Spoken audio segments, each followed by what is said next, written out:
All right, 322 here on the Sports Bash live on 97.3 ESPN, the free mobile app. And don't forget, live video streaming on Facebook, YouTube, and Twitter. Our Sixers insiders, Paul Hudrick. And he, like all guests, appear via the Boardwalk Honda hotline.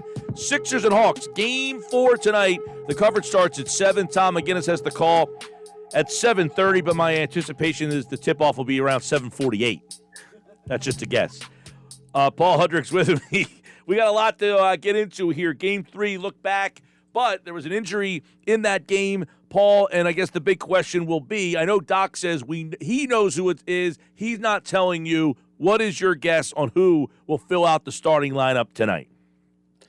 I, along with a lot of people, think it's going to be Furkan Korkmaz. That seems to be the way that Doc has gone really throughout the season. It seems like that's kind of the way he's like to go because of a few different things. I think part of it is he likes, George Hill, Matisse Thybulle, Shake Milton. He likes all of them in their bench roles. He kind of likes to keep them all there.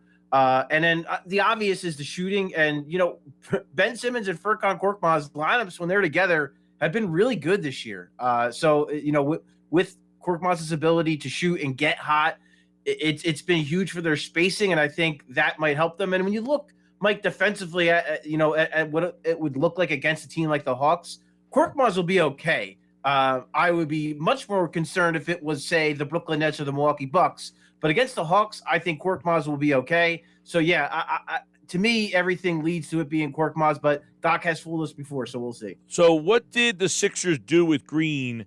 In Game 1, he went to Young. What did they do with him after the adjustments that they made, and can Korkmaz fulfill that role?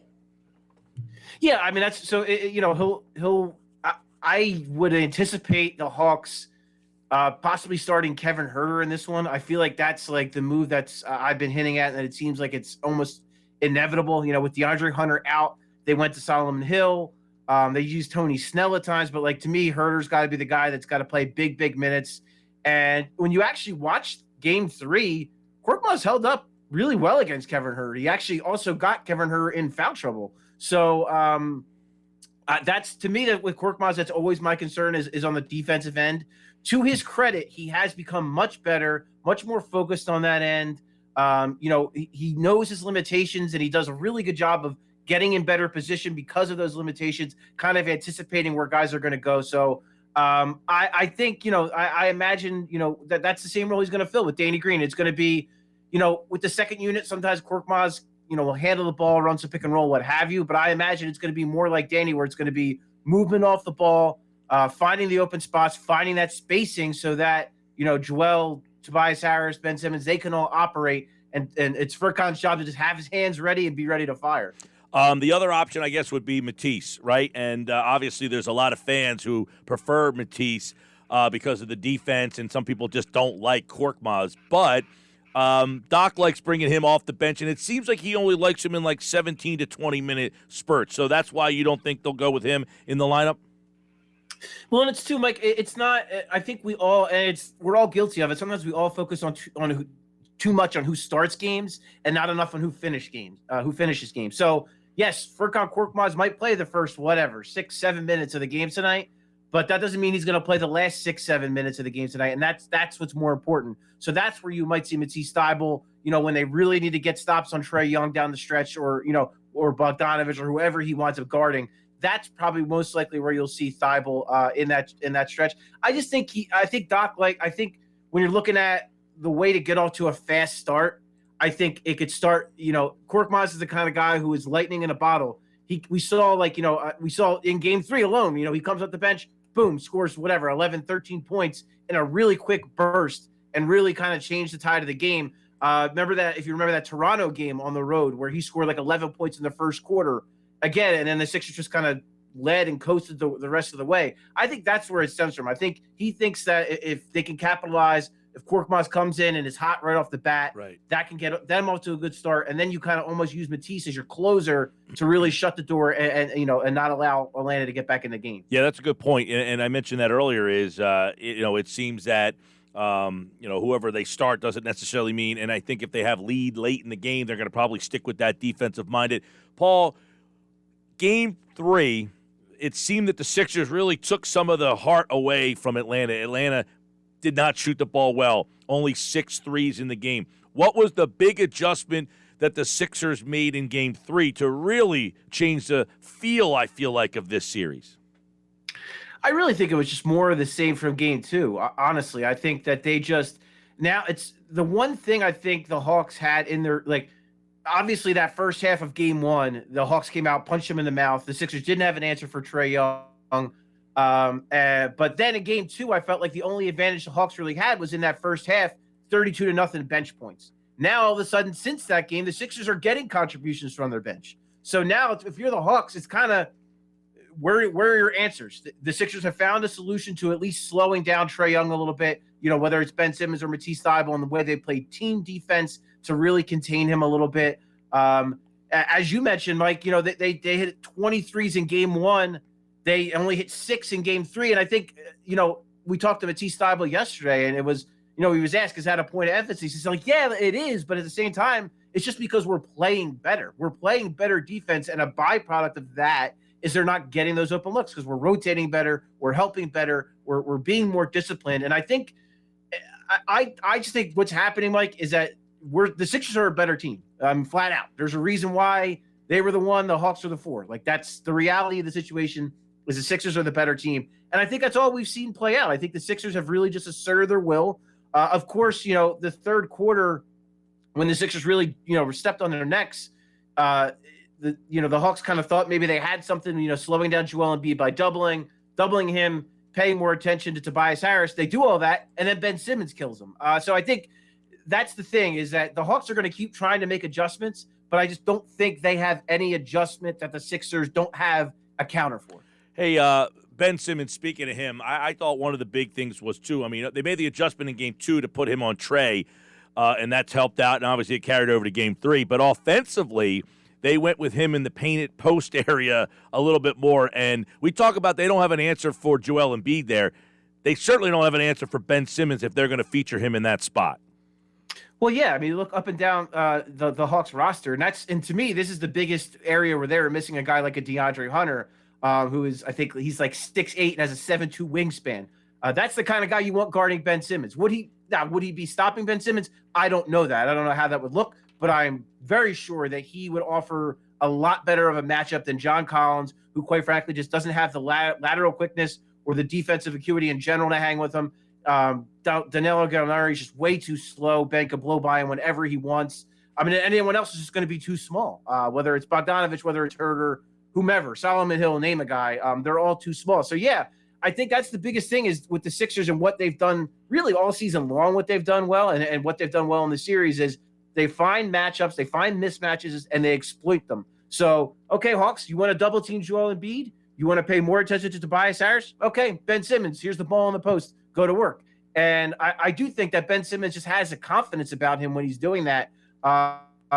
Especially when we talk about those matchups, he can either take the guy off the dribble, he can pound the back door in the post, or he can find outlets, and find things off movement. And I think the fact that him and Joel Embiid have really developed a chemistry. You saw that alley-oop. That's just great offense. That's just two guys being synced up, knowing where each other is going to be on the floor. So it's just, again, it just goes back to I don't think that the Hawks have enough counters to what the Sixers are able to do. Yeah, I would agree with that. And you wrote about it at 973ESPN.com. It was kind of, hey, when the Sixers needed Ben Simmons, he kind of stepped up because the first half he had not done much, but Doc Rivers thought there was an opportunity for him to do more. And it's almost like, I kind of say I think the Sixers coaching staff should be given credit for acknowledging that Ben's not a scorer. So, okay, he doesn't want to score.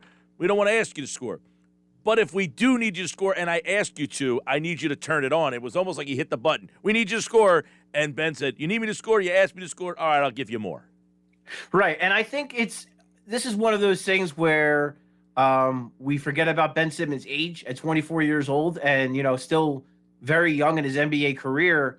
It takes guys time to figure out, all right, this is my chance. I have these mismatches. I need to score, or this is my chance. And like you said, the coaching staff has recognized he is not the scorer. He is a guy who can facilitate. So you want him to find Joel Embiid and Tobias Harris, who's average 30 and 20 points a game respectively. You want him to find Seth Curry and Danny Green when he's in the lineup who are over 40% for three. That's what you want Ben Simmons to do. But there are opportunities like in this series and like when, the defense is paying a lot more attention to your scorers that Ben Simmons needs to do something different. He needs to score the basketball. Now, to your point, at halftime, he needed to kind of be told that. He needed to be nudged. The hope is as he gets old, as he gets more mature, as he figures some things out, he'll just see it on the floor and recognize it and know it. And I think that's part of the growth. I think that's part of his maturation as an NBA player, as an NBA playoff player. Because this is really, to me, Mike, that third quarter, that is the most dominant quarter I've ever seen Ben Simmons play in the playoffs. Like he took that game over. He like you talk about like why the Hawks got demoralized. It's because Ben Simmons told them, nah, you're not winning this game. Like basically, he also like on top of the offense held Trae Young to 1 of 4 shooting in the third quarter. So like he just dominated that game in that third quarter, and then from there the Sixers just took over and won the game. Hey, I don't want to gloss over that Danny Green is hurt because I, for one, think that he has been an important piece. He hasn't shot it well. He hit 40% this year. The spacing, they still have to account for him, even if he's not. That helps everybody else out. Are people downplaying the importance, not to mention his voice? I think Doc said something the other day, is he always says the right thing at the right time. I think people are just downplaying how much losing Danny Green. So what do you think? Is that something that might be felt in this Hawks series? I think talent-wise maybe not, but if they want to make a legit championship run, do they need him back? In this Hawks series, I think they're fine. I really do. I think they have enough depth, enough talent. When you talk about, probably an all-NBA type defender, a Matisse Thybulle that you have the luxury of being able to throw out there. When you have a Furkan Korkmaz who can get hot, even a Shake Milton or, George Hill, who, did not play well in Game 3, but has been pretty solid to start the playoffs. When you have those options, you probably have enough that you'll be okay and you'll be able to get through this series of the Hawks. So I still think the talent level is just not up to snuff where I think the Sixers can overcome that Danny Green absence and be okay in this series. Against the Brooklyn Nets, for instance, if the Brooklyn Nets can even get healthy enough to win their series, that's where you're going to run into issues because they have 3 explosive offensive options, and you need all the solid perimeter defenders you can get. And I think Danny Green matches up very well with James Harden. So I think that's a big thing where I look, where could they miss Danny Green? I think that's where it is. In this series, though, I think they'll be okay. And Danny Green, I think the big thing is, Doc Rivers was asked about him still being around the team, and obviously he will be because he's almost like an extra coach right now. He was almost like that on the floor because he is in guys' ears, because he's not afraid to get on guys' butts and let them know, hey, we need this, hey, we need that. He's not afraid to tell us, the reporters, hey, we didn't do this well enough, hey, we need to be better at this. And they need that. They need a guy like that who's going to hold them accountable. I'm sure he'll still be doing that, but it is different, I think, when it's coming from a guy who's actually in the game and when he's on the sideline. But they will feel his presence at some point, missing it. I'm sure down the line. All right, so no Danny Green. We think it's going to be Thybulle Korkmaz in the starting lineup. And I guess you mentioned Hill and Milton. Would they be options at all to play at the start? My guess would be no, but I'd be on board with George Hill for a couple different reasons. Seems to play better with the starters. What's that? He seems to play better with the starting unit. But right, and that's I'm thinking, Game 3 he really struggled, so this would be a good opportunity to have him play with the starters, get him some wide open looks that he can hit, and he can take a look at the basket and see the ball go in a few times, and that could help him. And then plus, Mike, let's say you win this series. If you do, and then you have to play the Brooklyn Nets in the next round, I don't think you can start Furkan Korkmaz against the Brooklyn Nets. George Hill, though, that's a viable option. You can start George Hill against the Brooklyn Nets because he can defend, he can hit an open look, and he's got some stuff off the dribble. So, personally, that's probably what I would actually do. But I think with Doc Rivers, what he really likes about George is that he's a veteran, he's stable, he's calm, and I think he likes the idea of having that to play with the kind of the bench unit and some of the younger guys to kind of provide some stability. So I think he likes him more in that role. But if it were me, I would start George Hill. Paul Hudrick, at Paul Hudrick on Twitter. If Atlanta has one adjustment they can make here, I don't know. Do you take Capella off the floor and just try to get Embiid in some matchup problems? I don't know if that's the solution. I would say a couple different things. One, like I already mentioned, I would be starting Kevin Huerter. I mean, he's been playing big minutes anyway, but I would be starting Kevin Huerter and having him play like 38 to 40 minutes. I mean, I think that would be one thing.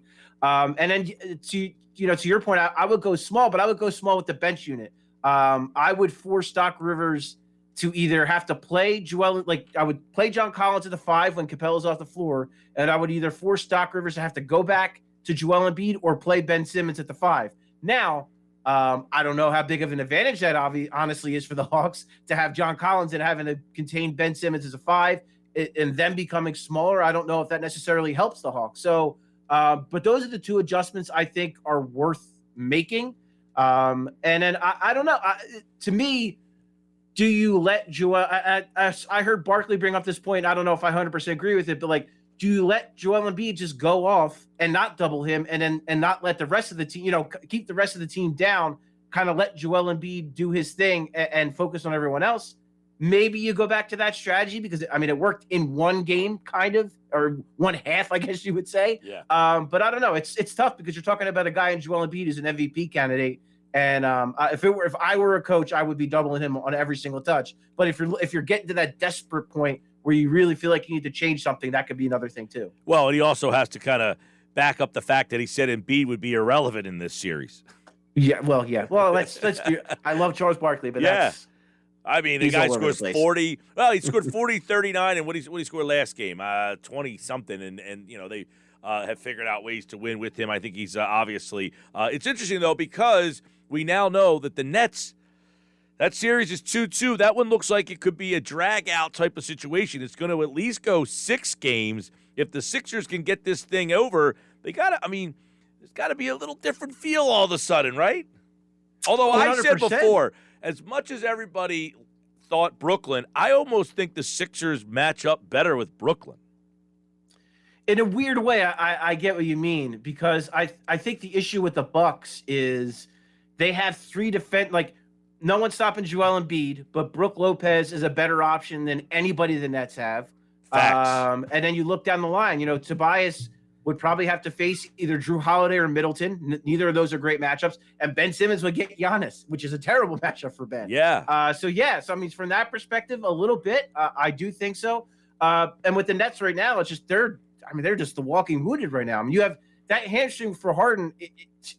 How is it going to get better? You know what I mean? I mean, this has been lingering for months now, and now he's in a high-intensity playoff situation. He's been resting. I'm sure he hasn't been doing any basketball activities for the past week or so. And now you have Kyrie leaving the arena on crutches and a walking boot. So the long-term health of that, and then Durant's was in and out of the lineup all year too. So, I mean, and now you're asking him to carry everything. So, yeah, I mean, that series is going to be really interesting to see how all that plays out. And if the Nets are able to get through it, how much are they going to have left in the tank when they have to go up potentially against the Sixers? That game's, by the way, Tuesday, Thursday. So you'll have Game 5 tomorrow, Game 6 on Thursday. We have them both on 97.3 ESPN. The Sixers are tonight, Wednesday, Friday. And hopefully they come home Wednesday, can close this thing out with a win tonight. And Wednesday, they would be done.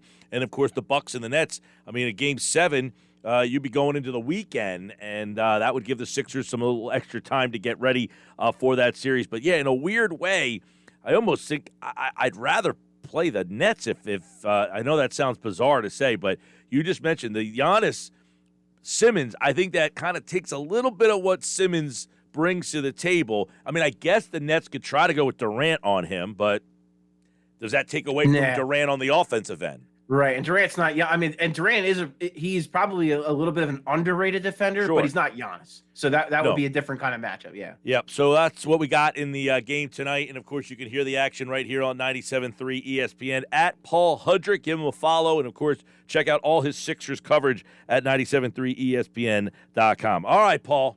Good stuff, man. Thanks, Mike. Talk to you soon, man. And he will be back on Wednesday